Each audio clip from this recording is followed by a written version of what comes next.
Amados irmãos e amadas irmãs, prossigamos em nossa esplendorosa viagem até o dia memorável, para dizer o mínimo, em que nosso Senhor, Yeshua HaMashiach, proferiu seu mais contundente e revelador discurso perante grande multidão, em um monte, defronte ao lago de Quenerot, ou mar da Galileia.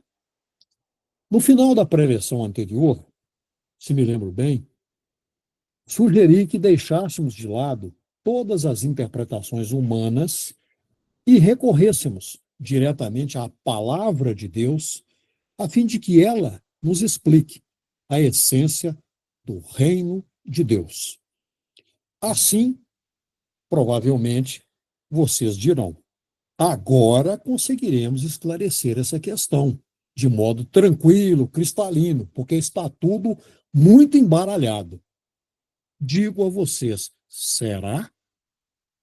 O fato que nos deixa perplexos e perplexas é que, quando recorremos às Escrituras Sagradas, encontramos uma diversidade quase tão desnorteante de declarações sobre o reino de Deus quanto aquelas que enunciei para vocês na conversa passada. Aí eu pergunto: será que nós vamos mergulhar ainda mais em confusão e dificuldade de entendimento? Venham comigo e vamos verificar. Conforme Romanos 14, 17, Paulo nos ensina que o reino de Deus é uma realidade espiritual presente.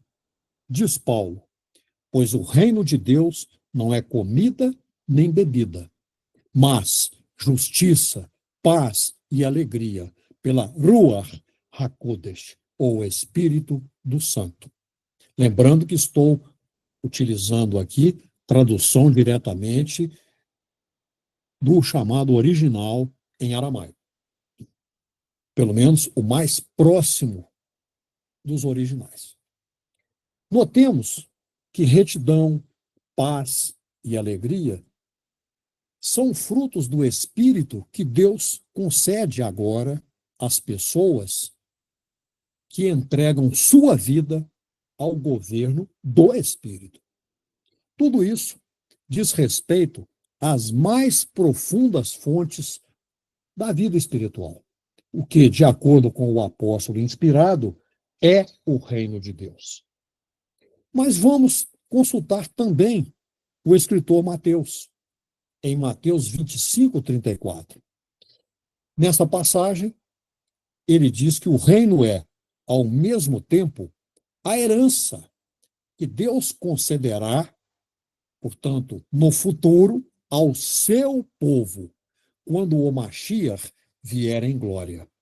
Está escrito: então o rei dirá aos que estiverem à sua direita: venham, benditos de meu Pai, herdem o reino que lhes foi preparado desde a fundação do mundo.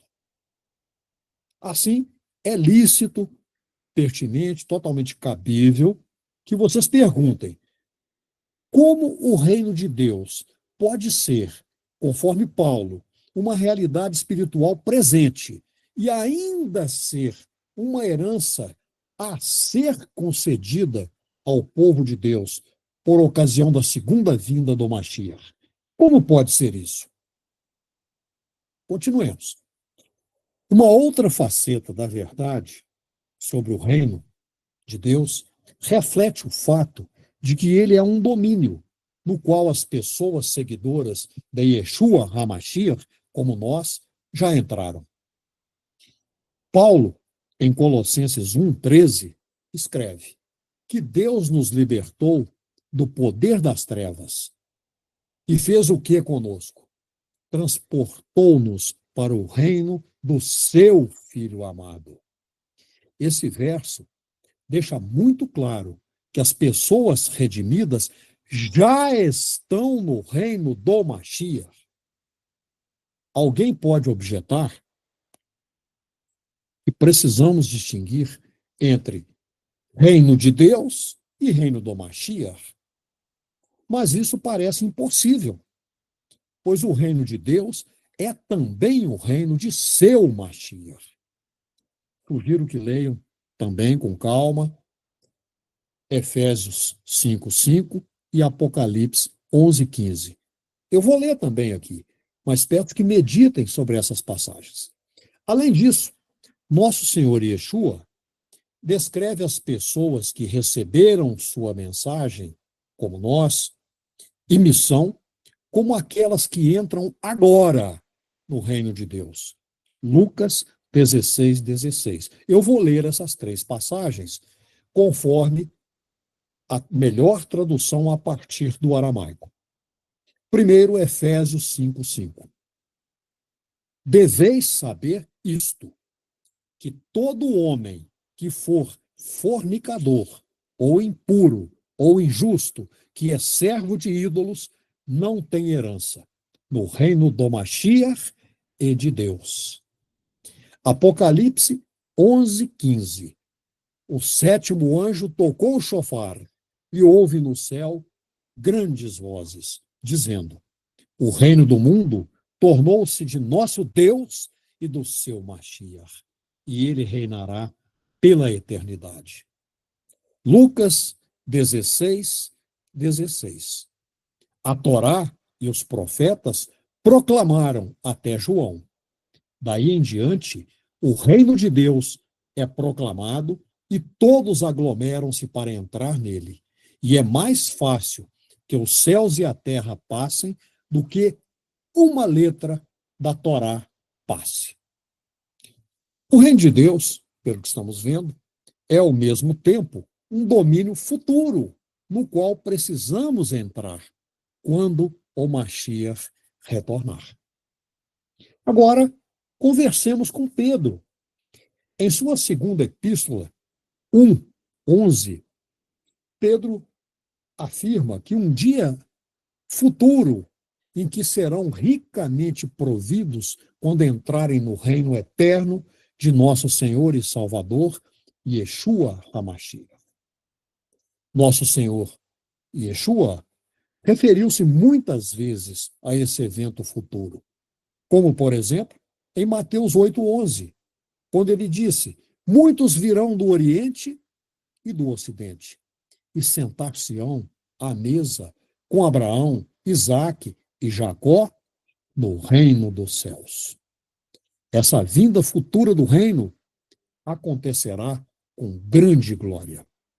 Yeshua falou-nos do dia em que os anjos tirarão do seu reino tudo o que faz tropeçar e todos os que praticam o mal.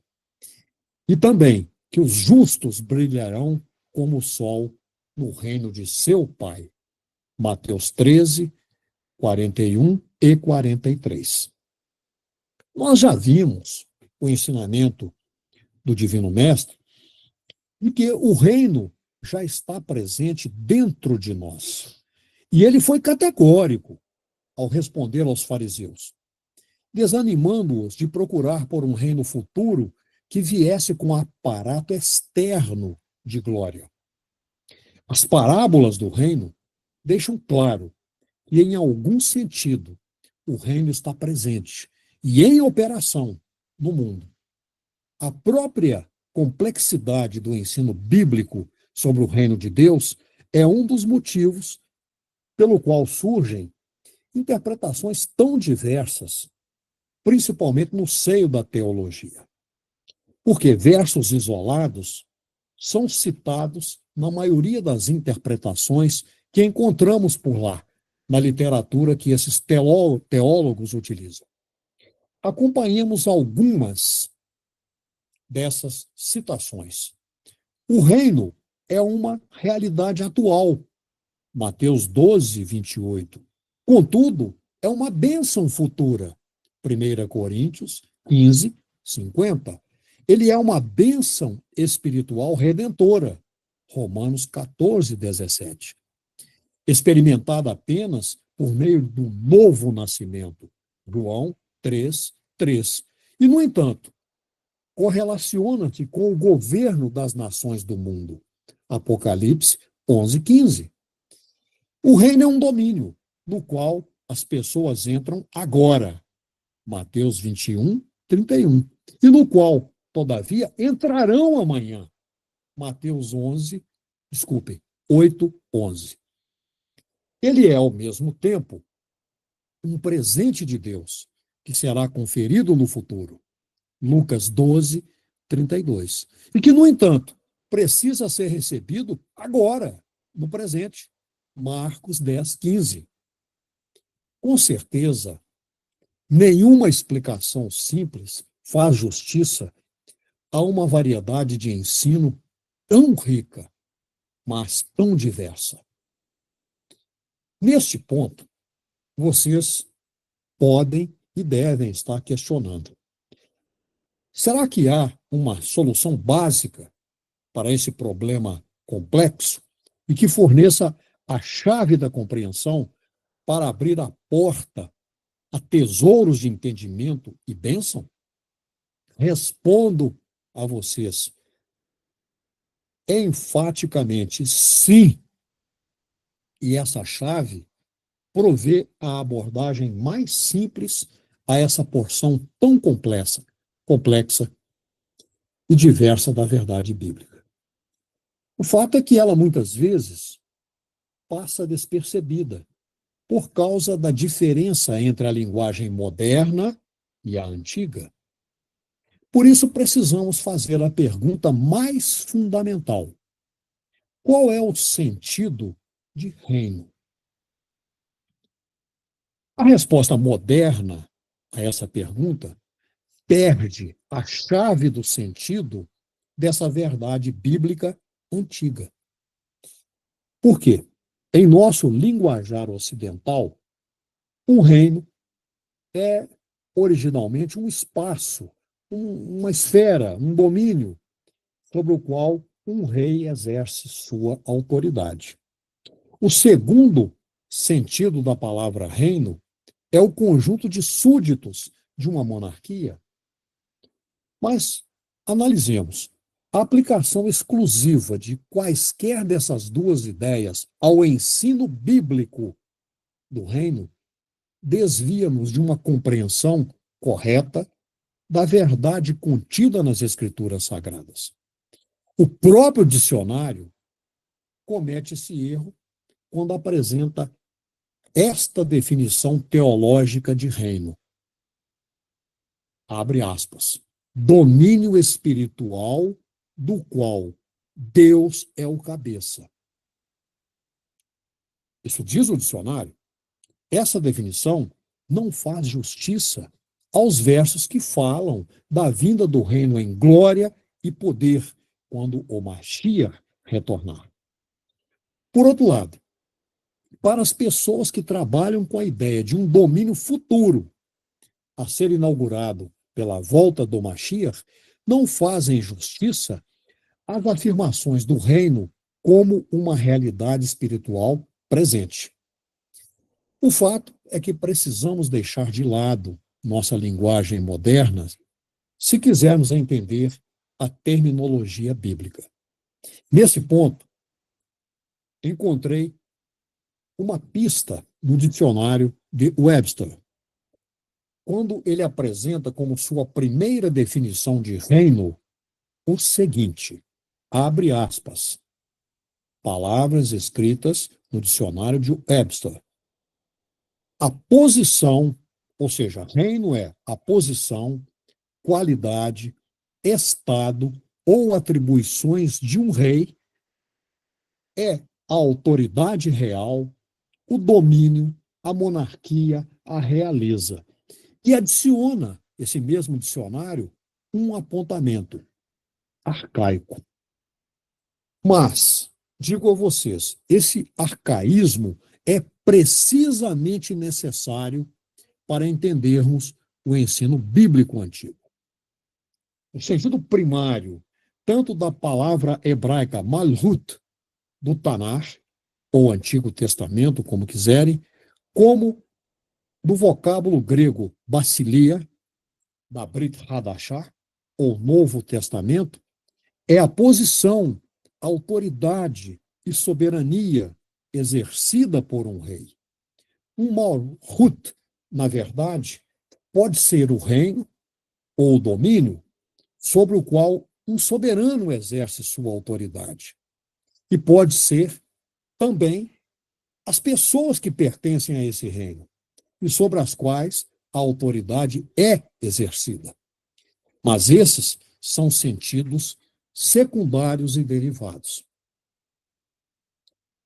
Acima de tudo, reino é a autoridade para governar, a soberania do rei.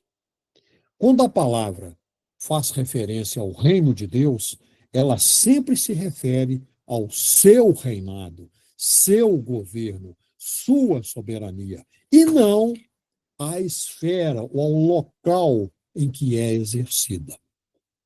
Vamos conferir.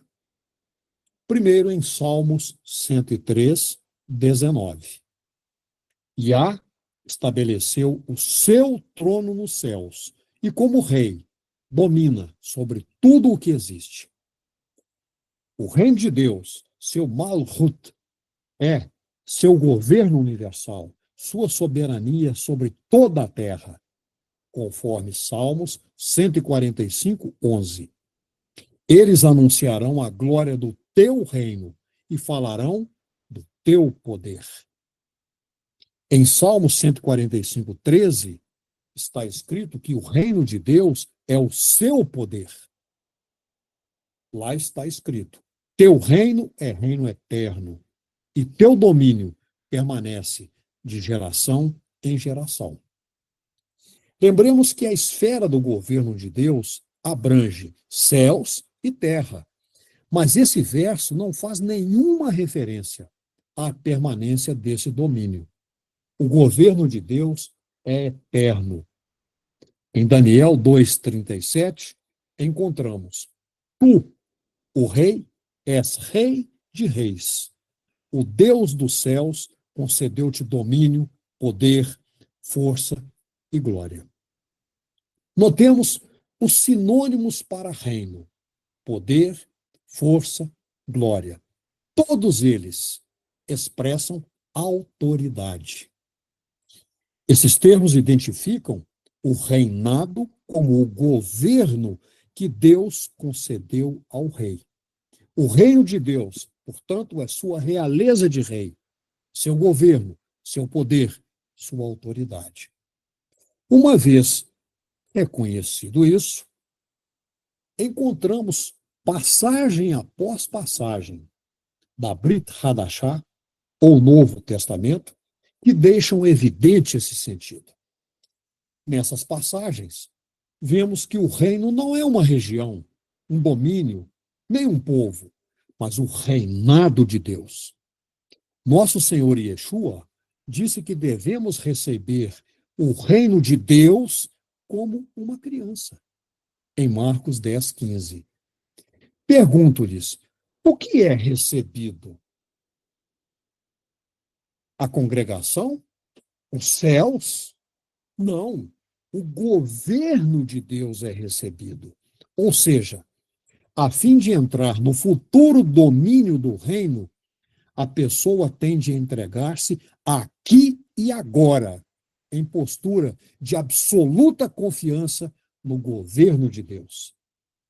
Também recebemos o comando para procurarmos, em primeiro lugar, o reino de Deus e sua justiça. Isso está registrado em Mateus 6, 33. Mas qual é o objeto de nossa busca? É a congregação? Os céus? Não. Nós devemos procurar a justiça de Deus, o domínio dele, o governo dele, o reinado dele em nossa vida. Entretanto, um reinado sem um domínio no qual é exercido não tem sentido. Assim, nós constatamos que o reino de Deus também é o âmbito no qual se vivencia o reinado de Deus. No entanto, os fatos bíblicos, mais uma vez, não são simples. Verificamos que, por vezes, a Bíblia fala do reino como o ambiente em que entramos no presente, mas às vezes indica que entraremos nele no futuro. Percebam que estamos diante de um problema ou uma questão tríplice. Alguns textos bíblicos referem-se ao reino de Deus como o reinado dele. Outras passagens apontam o reino de Deus como o âmbito no qual podemos entrar agora para vivenciar as bênçãos de seu reinado. E certos trechos mencionam o reino como um ambiente futuro, que será implantado apenas com a volta de nosso Senhor Yeshua HaMashiach, ocasião em que entraremos e vivenciaremos a plenitude do reinado dele. Assim, o reino de Deus significa três coisas distintas em diferentes versos. O que precisamos fazer? Devemos estudar todas as referências à luz de seu contexto. E então, devemos procurar ajuntá-las em uma interpretação completa. Vemos que o reino de Deus, basicamente, é o reinado soberano dele. Mas esse reino expressa-se em diferentes estágios ao longo da história da redenção. Portanto, as pessoas podem entrar no meio do reinado de Deus em seus vários estágios de manifestação e vivenciar as bênçãos de seu reinado em graus diferentes. E o reino de Deus é também o âmbito da era vindoura. E devemos entender as bênçãos de seu reinado na perfeição de sua plenitude. Mas também o reino está aqui agora. Há uma instância da bênção espiritual na qual podemos entrar hoje e usufruir em parte, mas em realidade, as dádivas do reino de Deus, ou seja, do reinado de Deus. Recordemos segmentos da oração denominada Pai Nosso. Nela oramos: venha o teu reino, seja feita a tua vontade, assim na terra como nos céus. Ao dizermos isso, temos plena certeza de que essa súplica será respondida quando Deus trouxer à história humana a consumação divinamente concebida e ordenada. Isso capacita todas as pessoas verdadeiramente crentes a manter seu equilíbrio e sua sanidade mental neste mundo translocado e turbulento em que vivemos, para dizer o mínimo.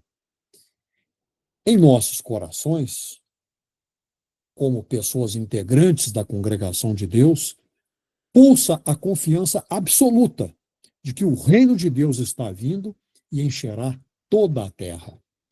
Mas repare, quando oramos, venha o teu reino, também rogamos que a vontade de Deus seja feita hoje, aqui e agora, em toda a criação. Esse é o nosso principal posicionamento. Essa é a mola propulsora de nosso agir, para que possamos encontrar o reino de Deus, ou melhor, para que esse reino divino nos encontre. Quando oramos, venha o teu reino, seja feita a tua vontade, devemos pensar em nossa congregação como elemento preponderante da terra. Isto é, a vida, a comunhão da congregação deve ser a comunhão de pessoas no meio das quais a vontade de Deus é feita, representando assim um pedacinho dos céus na terra. Que a vontade do Pai seja sempre feita em nossa vida, como é feita nos céus. Isso faz parte da Bessorá, ou Evangelho, do reino de Deus. Assim, O reino de Deus é a realização da vontade dele e o desfrute das bênçãos, benesses e dádivas que a acompanham. No entanto, a Brit Hadashah, ou Novo Testamento, ensina de forma clara que a vontade de Deus não será perfeitamente realizada nesta era. A doutrina da segunda vinda de nosso Senhor Yeshua HaMashiach, com a consequente implantação de seu reino milenar, é um ponto de fé central no nosso entendimento da mensagem bíblica. Amados irmãos e amadas irmãs, nesta altura, parece-me importante tocar em uma questão essencial. O caráter desta era em que vivemos, cujo núcleo consiste em sufocar a obra determinada pela palavra de Deus. Sim, pois o escopo desta era é hostilizar e deturpar a Bessorá, ou Evangelho do Reino. Vejamos, quando a Bessorá, ou Evangelho do Reino, é pregada, tem-se a impressão de que ela se aloja no coração e nas mentes das pessoas. Amantíssimo irmão Marcelo, quanto tempo, por favor? 3 minutos e 30 segundos, irmão. Quanto? Para terminar. 3 minutos e 30 segundos para o término. Estou ficando bom de novo em matemática, graças a Deus. Mas eu estava falando que, ao termos a Bessorá, ou Evangelho do Reino, pregada, temos a impressão de que ela se aloja em nossos corações e em nossas mentes. Isso também vale para as pessoas, porque elas ouvem essa mensagem e parecem recebê-la, dando uma resposta afirmativa. Entretanto, muitas vezes poderíamos dizer que, na maioria das vezes, se trata de uma resposta superficial. Portanto, não há fruto. Por isso, quando a inquietação e a angústia desta nossa era pressiona essa gente, não há nelas nenhuma disposição de pagar o preço de seguir o Mashiach. Repito, a palavra de Deus vem sendo sufocada e torna-se, quando isso ocorre, infrutífera. Esta era é hostil à Bessorá, ou Evangelho do Reino. E nela, as pessoas quase sempre se conformam ao seu conteúdo maligno e não conseguem entregar-se verdadeiramente às verdades divinas do reino de Deus que lhes são ministradas. A respeito dessa questão, vamos ouvir os ensinamentos de Paulo em 2 Coríntios 4, 3 e 4. Mas se nosso evangelho está oculto, está encoberto para os que estão perdidos. Para aqueles cujas mentes o Deus deste século cegou, porque não creem, para que não brilhe sobre eles a luz do evangelho da glória do Mashiach, que é a imagem de Deus. Deixo essa passagem, mais uma, para que vocês mergulhem nela durante o Shabat, se assim concordarem. E encerro essa segunda parte do estudo com uma indagação. O que se destaca nesses versos poderosos do apóstolo Paulo, carregados de advertência e de conclamação? E, conjunturalmente, digo, amém, amém.